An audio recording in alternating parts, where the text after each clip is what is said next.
గారు నమస్తే panel members నమస్కారం. 2023లో ఏప్రిల్లో 40 క్వింటాళ్ల బియ్యం పట్టివేత.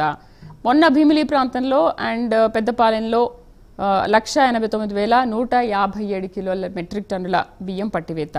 మొన్న 6 నెలల క్రితం కృష్ణపట్నం పోర్టులో, కాకినాడ పోర్టులో ఏం జరిగిందో మనం చూసాము. డిప్యూటీ సీఎం వెళ్ళి మరీ దాన్ని ఆపి ఇక మీదట జరగకుండా చూసుకుంటామని అంటున్నారు. అసలు ఈ బియ్యం అక్రమ రవాణా అనేది గత 30 సంవత్సరాలుగా జరుగుతూనే ఉందని వైసీపీ నాయకులు అంటున్నారు. ఇటు ప్రభుత్వాలు మారినప్పటికీ కూడా ఇంకా వాళ్ళ పాత పద్ధతుల్ని కొనసాగిస్తున్నారని అంటున్నారు.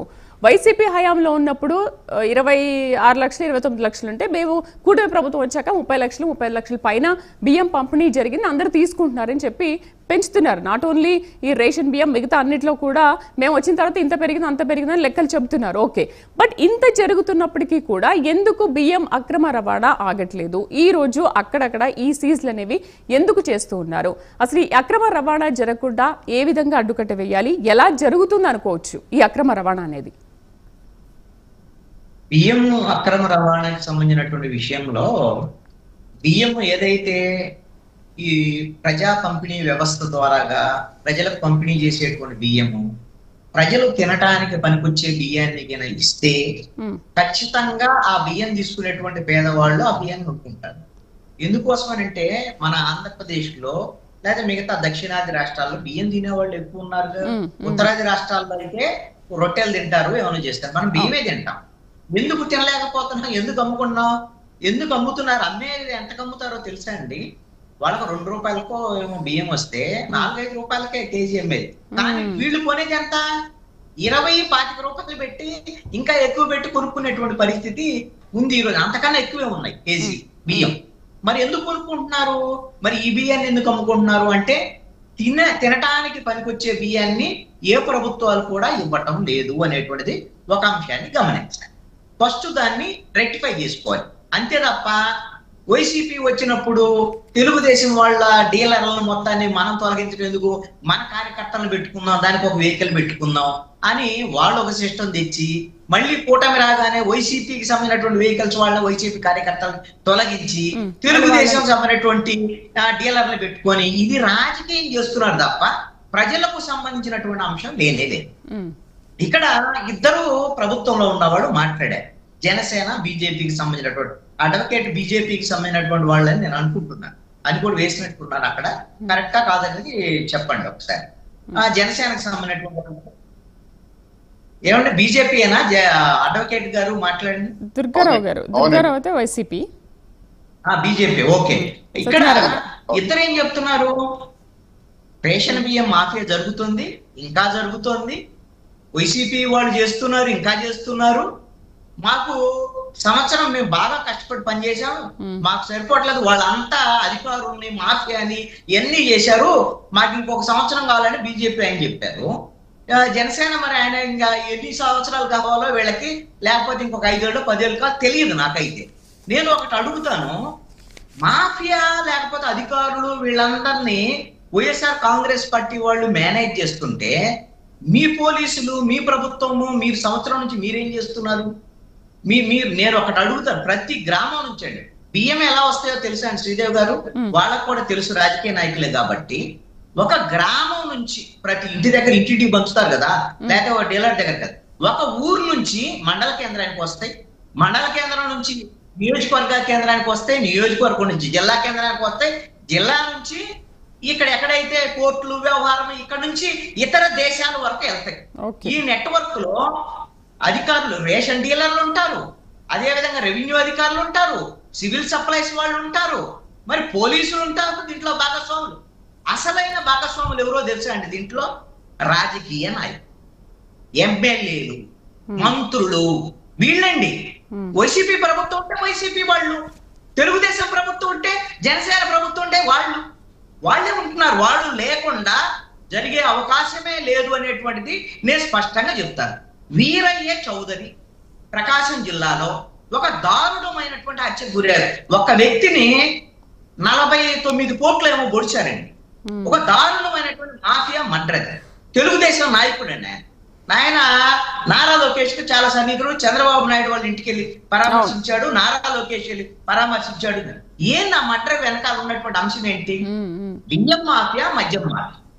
దాంట్లో ఆయన కూడా భాగస్వామి. ఆయన ఎవరు? ప్రముఖ తెలుగుదేశం నాయకుడు. అంటే ఈ మాఫియాలో వైఎస్ఆర్ కాంగ్రెస్ పార్టీ వాళ్ళు ఉంటే ఆయన మాఫియాలోకి ఎలా వచ్చాడు, ఎలా హత్యకూరాడు? రెండో అంశము, ఇందాక అద్భుతంగా చెప్పినటువంటి జనసేన వాళ్ళకి నేను ఒకటి అడుగుతాను. ద్వారంపూడి చంద్రశేఖర్ రెడ్డి రేషన్ మాఫియా, ఆయన దక్షిణాఫ్రికా వరకు ఇక్కడ నుంచి మొత్తం తీసుకెళ్తున్నాడు. మీరు 5 ఏళ్ళు అదే చెప్పారు. మరి ఇప్పుడు 12 నెలలైంది, ఇప్పుడు కూడా చెప్తున్నారు. నేను ఒకటి అడుగుతాను. ఇప్పుడు ఆయన జనసేన నాయకులే చెప్పారు, నాకు సబ్జెక్టు కరెక్షన్, ఆయన కరెక్షన్ చేయమనండి. పీడీ యాక్ట్ పెట్టారు అని ఏదో నాకు మాట్లాడాడు. ఏంది ద్వారంపూడి చంద్రశేఖర్ రెడ్డి మీద పీడీ యాక్ట్ పెట్టారా? అరెస్ట్ చేశారా? ఏం ద్వారంపూడి చంద్రశేఖర్ రెడ్డిని అరెస్ట్ చేయడానికి మిమ్మల్ని ఎవరన్నా అడ్డుకుంటున్నారా? మీకేం ప్రాబ్లము? ఏమైనా పెట్టారా? ఇంతవరకు ఏమైనా ఉందా? లేదు. మీ టర్న్ వచ్చినప్పుడు చెప్పండి దయచేసి, నేను మిమ్మల్ని ఏమన్నాం. తర్వాత పేర్ని నాని అండి, ఆయన మాజీ మంత్రి. పేరు నాని గోడౌన్లో పేర్ని జయప్రద అనుకుంటా వాళ్ళ ఆవిడ పేరుతో ఉన్న గోడౌన్లో మొత్తం అక్రమ బియ్యం ఉన్నాయి మా దగ్గర, మా బియ్యం ఇవన్నీ ఉన్నాయి, మేము డబ్బులు కడతాం అదనం. కానీ వాళ్ళు చెప్పేంత వరకు వీళ్ళకి తెలియదండి. వాళ్ళు చెప్పే వరకు తెలియదు. పోనీ తప్పు చేశారు, డబ్బులు కట్టడం తర్వాత వాళ్ళు ఆల్రెడీ మీ తప్పు ఉన్నట్టుగా మీకు ఆల్రెడీ వాళ్ళే చెప్పారు. మరి ఎందుకు మీరు వాళ్ళని ఎందుకు అరెస్ట్ చేయలేదు? వాళ్ళ మీరు ఎందుకు ఇది చేయలేదు? అంటే ఏం సార్ ఇప్పుడు కృష్ణాంజలి గారు, గత ప్రభుత్వం అంటే వీళ్ళు చెప్పేదాకా తెలియలేదు అని అంటే గత ప్రభుత్వం ఈ ప్రభుత్వం కలిసి దందా చేస్తున్నాయంటారా? అరే అన్ని కలిసేనండి. తిలా పాపం తలా పిడికడు. వీళ్ళందరూ కుమ్మక్కు రాజకీయాలు చేస్తున్నారు, అందరూ కలిసే చేస్తున్నారు.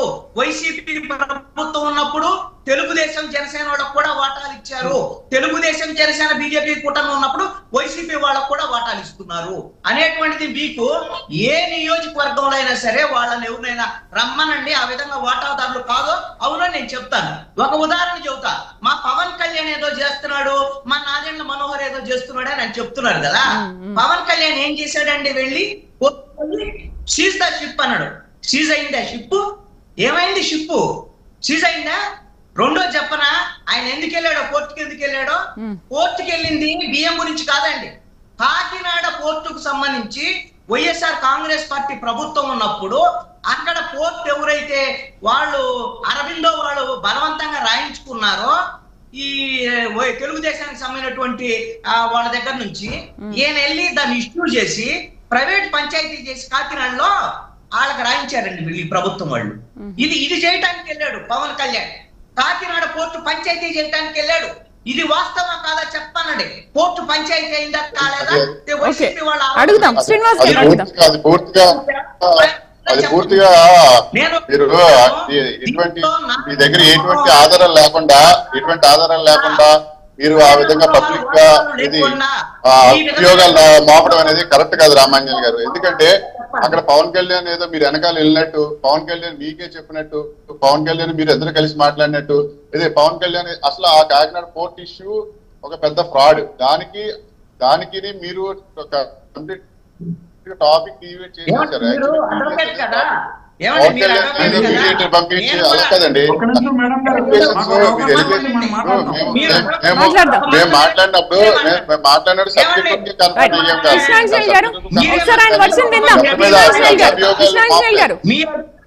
మీరు పవన్ కళ్యాణ్ వెనకాల వెళ్ళినట్టు, పవన్ కళ్యాణ్ గారు మీరు విన్నట్టు, పవన్ కళ్యాణ్ గారి దగ్గర జర్నీ చేసినప్పుడు మీరు చూసినట్టు, ఏదైనా ఒక ఎలిగేషన్ వేసామంటే ఒక పద్ధతి ఉండాలి. సత్యనారాయణ గారు 1 minute కంప్లీట్ చేయండి. కృష్ణాంజలి గారు ఆయన అడ్వకేట్ కదా, నేను కూడా అడ్వకేటే. నేను ఒక పాయింట్ చెప్తాను, మీరు దానికి సమాధానం చెప్పండి. మీకే వదిలిపెడతాను, మీరు ఏం చెప్పండి. వైసీపీ గవర్నమెంట్ ఉన్నప్పుడు కాకినాడ పోర్టుని బలవంతంగా అరవిందో వాళ్ళు రాయించుకున్నారా లేదా? దాని మీద కేసులు పెట్టారా లేదా? తెలుగుదేశం కూటమి ప్రభుత్వం వచ్చిన తర్వాత వచ్చినాక ఏమైనా పవన్ కళ్యాణ్ వెళ్ళి వచ్చిన తర్వాత కేసు నమోదైనటువంటి అంశము తేల్చాల్సినటువంటి ఎవరు? చట్టాలు తేల్చాలి, పోలీసులు తేల్చాలి, సిఐడి వాళ్ళ కేసు కోర్టులో తేలాలి. ఏమైంది? ప్రైవేట్ పంచాయతీ చేసి అరవిందో వాళ్ళ దగ్గర వాటాలు అతనికి రాయించేశారు. మీరు రాయింగ్ చేశారంటే ఎవరు దానికి సంబంధించినటువంటి పంచాయతీ చేసింది? పవన్ కళ్యాణ్ సంబంధం లేదా? నువ్వు చెప్తే సరిపోయిద్దా? కాదని చెప్పాలంటే పంచాయతీ పూర్తిగా జరిగిందా లేదా? కృష్ణాంజలి గారు విందాం, ఇంకా విందాం. మీ క్వశ్చన్ కి ఆన్సర్ విందాం. రైట్ సత్యనారాయణ గారు మీరు ఆన్సర్ చేయండి. సత్యనారాయణ గారు